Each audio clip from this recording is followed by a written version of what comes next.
체포영장이 발부된 철도노조 간부 9명을 잡는다는 명분으로 경찰이 지난 일요일 민주노총 본부 건물에 진입했습니다.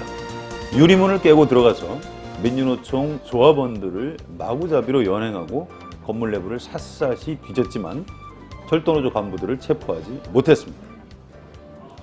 이번 작전에 경찰관이 무려 5,500명이나 동원됐습니다. 현장을 지나던 시민들은 일요일 한낮에 서울 시내에서 전쟁이나 폭동이 난 줄 알았다, 이렇게 전했습니다. 정부의 과도한 권력 행사에 대해 민주노총은 오는 28일 총파업을 선언했습니다. 그러나 박근혜 대통령은 원칙 없이 적당히 타협하고 넘어간다면 우리 경제사회의 미래를 기약할 수 없다고 말했습니다. 철도노조나 민주노총과 타협하지 않고 계속해서 밀어붙이겠다는 것입니다. 도대체 박근혜 대통령은 왜 이러는 것일까요? 어떻게 하려는 것일까요? 박근혜 대통령이 노동계에 대해 초강경책을 고집하는 배경이 무엇인지 알아보고 앞으로 어떻게 하겠다는 것인지 전망해 보도록 하겠습니다. 정치부 김정철 기자 나오셨습니다. 안녕하세요. 안녕하세요. 경찰이 아무래도 너무 무리하게 체포적 작전을 한 것 같은데요. 어떻습니까? 박근혜 대통령에게 사전에 보고가 됐다고 봐야 합니까? 네, 방금 말씀하신 대로 이번 사건은 사실은 이제 무리하다는 표현도 좀 사실은 온건한 표현일 정도로 상식을 뛰어넘은 그런 그 조치지 않습니까? 이게 그 민주노총이 그 합법화되고 난 이후에 1995년 이후에 여러 차례 지금과 비슷한 상황들이 과거에 있었습니다.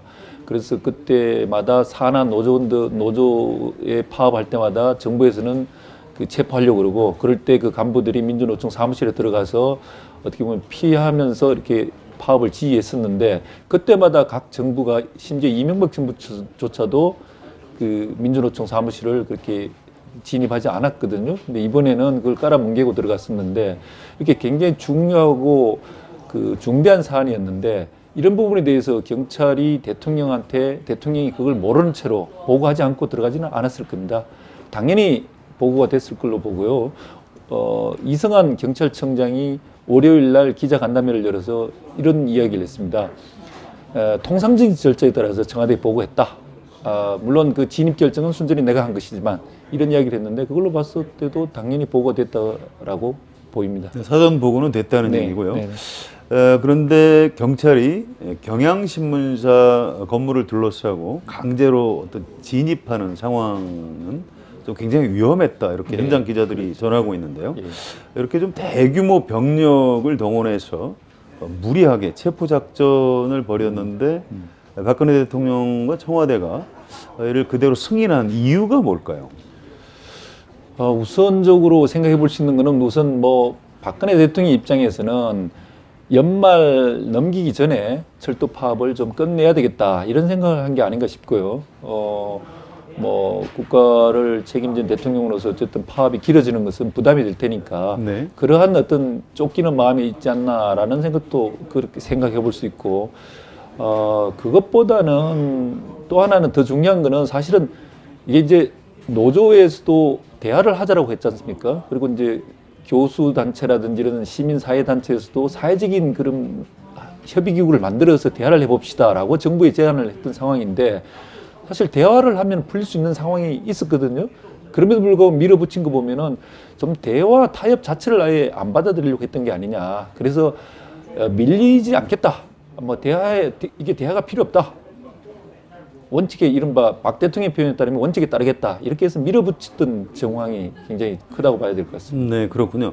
자, 청와대 수석이나 장관들, 관계장관들은 이번 결정에 어느 정도로 영향을 좀 미쳤다고 봐야 될까요? 어떻게 보십니까? 사실은 이제 영향을 미쳤다 그러면은 장관이나 이 수석들은 이 사안이 중대하지 않습니까? 네. 그러니까 민주노총을 이렇게 강제적으로 들어갔을 때 그 벌어질 여러 가지 파장들, 사회적인 갈등, 이런 것들이 커지기 때문에 이게 상당히 부담이 되기 때문에 오히려 대통령을 말렸어야 될 거라고 그게 봅니다. 정상이죠. 예. 네. 이런 전문가들이기 때문에 이건 이러면 안 됩니다라고 당연히 말렸었던 게 그분들의 역할일 텐데, 뭐 말렸다라는 이야기는 안 나오고 현재까지. 그리고 또 이거 그대로 들어갔던 거 보면은 이거는 뭐 그런 어떤 측근들의 이야기하고 상관없이 대통령이 빨리 해결 안 하고 뭐 하느냐라고 질타가 있지 않았을까. 거기에 대해서 뭐 밑에 장관이나 수석들은 별달리 진언을 못한 상황이 아닌가 이렇게 그렇군요. 저는 보고 있습니다. 예, 새누리당 의원들도 이 사건이 터진 뒤에 알게 되고 굉장히 당황하는 모습을 좀 보이는 것 같은데요. 공식적으로 대변인은 정부의 그 진입 작전이 정당했다 이렇게 논평을 내긴 했는데요. 실제로 새누리당 의원들의 반응은 어떻습니까? 일단 뭐 새누리당은 그 진입 당일 날도 그때 윤상현 수석 원내 수석 부대표나 대변 유일호 대변인이 정당한 법 집행이다. 그렇죠. 이렇게 이제 정부하고 같은 보조를 맞추었는데 내부적으로는 뭐 일단 문제가 있다라는 게 이제 의원들의 많은 사람들이 이제 그런 이야기를 하고 있습니다. 공개적으로도 김성태 그 의원이 네. 그분이 이제 라디오 방송에 나와서 월요일 날 너무 무리했다. 그럴 필요가 뭐 있느냐. 이런 이제 목소리를 처음으로 한 사람이 냈습니다만 나머지는 좀 청와대 눈치를 많이 보는 것 같아요. 그래서 네. 속으로는 이게 문제가 있다라고 하면서도 겉으로는 말을 못하고 당 지도부는 뭐 청와대 했던데 잘하셨습니다. 이렇게 뭐 박수를 올리고 있는 이런 상황입니다. 그렇군요. 자, 박근혜 대통령이 취임 뒤에 어떤 사안이든 어떤 대화와 타협을 통해서 해결한 그런 사례가 있었나요? 기억나는 게 있습니까? 제 기억으로는 하나도 없습니다. 네. 국정원 뭐 댓글 수사 문제라든지 사건 문제 이런 데 있어서도 사실은 야당이 계속 특검을 해야 된다든지 대화를 요청했음에도 불구하고 뭐 그 요청에 응하지 않았지 않습니까? 그래서 3자 회담으로 겨우 추석 전에 한번 마지못해서 나왔는데 그때도 대화다운 대화는 하지 않고 한 번도 뭐 주요 사안에 대해서 대화와 타협으로 이 문제를 푸는 경우가 없는 것 같습니다. 자, 그 이유가 궁금한데요. 박근혜 대통령이 그렇게 매사에 강경한 태도를 취하는 이유가 뭘까요? 지지율이 높기 때문일까요? 아니면 뭐 자신이 좀 잘하고 있다 이런 자신감이 좀 너무 지나쳐서 그런 건 아닐까요? 어떻게 보십니까? 지지율이 높은 것은 분명히 이제 그런 선택을 할 수 있는 어떤 배경이랄까 이런 걸로서는 작용을 했다고 볼 수 있을 것 같습니다. 네. 그러니까 좀 자신감이 있었겠죠. 뭘 해도 국민들이 지지율이 높다라고 생각했기 때문에. 그러나 이제 지지율이 높다고 해서 바로 이렇게 할 수는 없는 거니까 이런 부분들은 그야말로 좀 국민들이 보기에도 너무 강경하게 나가는 부분이지 않습니까? 그런 부분에 대해서는 직접적인 원인은 결국 대통령의 그 판단, 결정 이런 데 따른 걸 텐데 그만큼 대통령은 내가 한 일이 옳다. 그리고 나는 국민들을 위해서 일을 하고 있는데 최근에 이제 박 대통령이 그런 이야기를 했지 않습니까? 국민을 위한 생각 말고는 모든 게 번뇌다. 네. 그리고 또 국민을 북극성으로 생각하고 있다. 그 말은 뭐 나만큼 국민을 생각하는 사람이 어디 있느냐. 내가 이렇게 국민을 위해서 진정성 있게 일을 하는데 그러면 됐지. 뭐가 문제냐. 이런 생각으로 꽉 차 있는 게 아닌가. 네. 그렇기 때문에 당신이 볼 때는 그 이번 철도노조 파업은 국민들을 불편하게 하는 거고 그리고 정부의 정책은 옳은데 왜 노조가 파업을 하느냐. 저거는 안 되는 거다. 그러니까 저거는 분쇄해야 된다. 이런 생각에 꽉 차 있는 게 아닌가. 네. 이렇게 생각됩니다. 그 어떤 철학과 가치관 그렇죠. 자체가 그렇게 예. 형성되어 있는 것 같다. 그런 말씀이신 것 같은데요. 자, 원칙을 지킨다. 또 비정상의 정상화.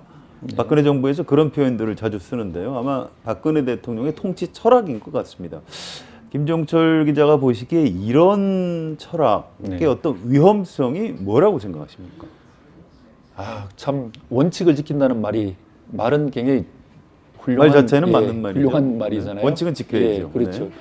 근데 이제 박 대통령은 늘 이제 원칙을 강조하고 나는 원칙주의자다, 원칙을 지키겠다 이런 이야기를 그 동안에도 이제 야당 대표할 때도 늘 해왔었는데 사실은 그때마다 파열음이 들렸었거든요. 그거는 이제 원칙이라는 게 박 대통령의 원칙은 있지만은 또 그 반대편의 원칙도 있거든요. 그렇지 않습니까? 원칙이라는 게 이 세상에 이 복잡다단한 세상의 이 사회이기 때문에 원칙이 하나일 수는 없단 말입니다. 그렇죠. 과거에는 하나였지만은 이번에 철도 노조만 이 문제만 놓고 보더라도 정부에서는 이 철도공사 코레일에 적자가 많기 때문에 경쟁 체제를 도입하겠다. 민영화 여부를 떠나서 그래서 경쟁 체제를 도입하는 게 이게 유리하다라고 이게 원칙이다 이렇게 이제 생각하는 게 이제 박 대통령의 원칙이고 그 반대로 노조의 입장에서는 그렇게 가면 오히려 코레일이 손실이 더 많이 나고 그렇게 되면 결국 코레일에서 많은 구조조정이 있을 거 아니냐. 또 이거는 민영화로 가기 위한 수순이다. 따라서 이거는 막는 게 우리의 원칙이다. 이렇게 보는 거란 말입니다. 그러니까 그 입장에 따라서 원칙이나 철학이나 이런 것들이 달라질 수 있는데 박 대통령은 나의 원칙이 내가 정하는 원칙을 따라와야 된다 국민들이 이런 생각이 꽉 차 있기 때문에 그걸 밀어붙였을 때 결국은 이제 강대강 이건 어떻게 보면은 격돌하는 밖에 없죠. 따라서 네. 원칙을 강조할수록 과거에도 그랬지만은 그 과거 정부에서 늘 원칙을 냈을 때 항상 이렇게 파장이 있었거든요. 이번에도 마찬가지일 거라고 봅니다. 박근혜 대통령이 왜 그렇게 어떤 위험한 철학 같은 걸 갖게 됐을까요? 그걸 보수 정치인의 특징이라고 볼 수 있을까요? 아니면 박정희 전 대통령의 딸이기 때문에 그런 건 혹시 아닐까요? 어떻게 보십니까? 저는 뭐 보수 정치인의 특징이라고는 안 보고요. 보수 정치인 중에서도 얼마든지 합리적이고 이렇게 타협적인 분들이 많지 그런 않습니까? 분들이 그렇죠? 있죠. 네. 박 대통령이 보수적이긴 하지만은 그런 특성은 아니라고 보고 그러면은 박 대통령 특유의 어떤 특징이 아닐까. 네. 박 대통령이 이 원칙을 많이 내세우고 했던 부분들은 결국 이제 국론이 하나로 돼야 된다. 이런 지난번에 그 박창신 신부가 그 정권 퇴진 그 강론을 했을 때도 그때 국론을 분열시켜서는 안 된다. 용납하지 않겠다고 예, 그때는 했죠. 뭐 용납하지 않겠다라고 했지 않습니까? 네. 그 국론 분열이라고 보는 겁니다. 그렇게 다른 이야기를 하는 걸 갖다가 네. 그거는 오랫동안 본인의 제가 볼 때는 박 대통령 본인이 커왔던 환경 여기에서 유래됐던 게 아닌가. 즉 한마디로 박 대통령 민주주의의 그 교육을 못 받았다.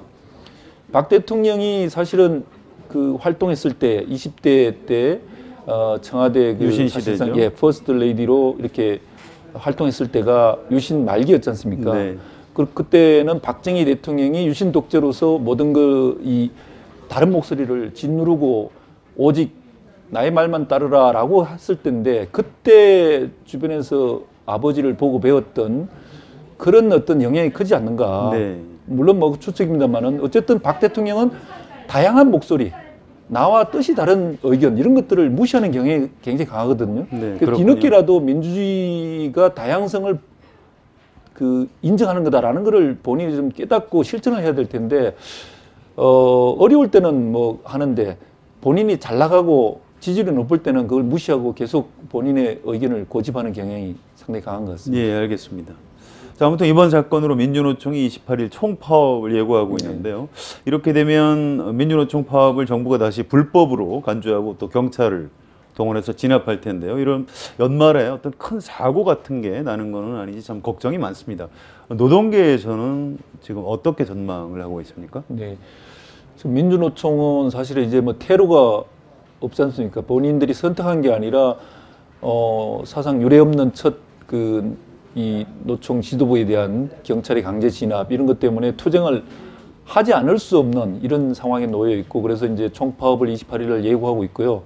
그리고 이제 노동계의 또 다른 축인 한국노총, 한국노총은 비교적 온건하지 않습니까? 이 한국노총에서도 이번 사태에 대해서 굉장히 강한 반발을 하고 있는데요. 그래서 한국노총은 노사정의에 그동안 이제 참여를 했었는데 이 노사정의에 참여하지 않겠다라고 월요일 날 그 회의를 열어서 결정을 했습니다. 그래서 네. 노사정의에서 빠지기 때문에 사실은 이제 그게 노사정의가 완전히 형해화돼 버렸죠. 네, 그렇군요. 예, 민주노총도 그동안 안 들어갔었는데 그러면 이제 노동계하고 정부하고 이게 직접적으로 이 힘과 힘으로 맞붙을 수밖에 없는 이런 상황이라서 자칫 연말에 격돌이 벌어지면은 어떤 상황이 뭐 예기치 못한 상황이 벌어질지 불상사가 생기지 않을지 이런 것들이 사실은 걱정이죠. 네, 알겠습니다. 자, 마지막 질문 하나 드리겠습니다. 박근혜 대통령이 신년 기자회견을 하겠다 이렇게 발표를 했던데요. 네. 내년에는 박근혜 대통령이 어떤 리더십이 좀 달라질 가능성이 있다고 보십니까? 김종철 기자가 어떻게 전망하시는지 궁금합니다. 근데 조건이 있다고 보는데요. 박 대통령의 이제 국정 기조를 바뀔 것이냐 이런 부분인데 지금처럼 뭐 이런 상황에서는 절대 안 바뀌리라고 봅니다. 바뀌지 않을 예, 것이다. 단지 이제 바뀌려고 그러면은 일단 국정 지지율이 저는 40% 초반이라든지 30% 이렇게 내려가면 바뀔 거라고 봅니다. 떨어져야 예. 바뀔 것이다. 근데 지금 뭐 50대 상회한다든지 아니면 지난 갤럽 조사에서는 40%, 48%인가 이렇게 내려갔었는데요.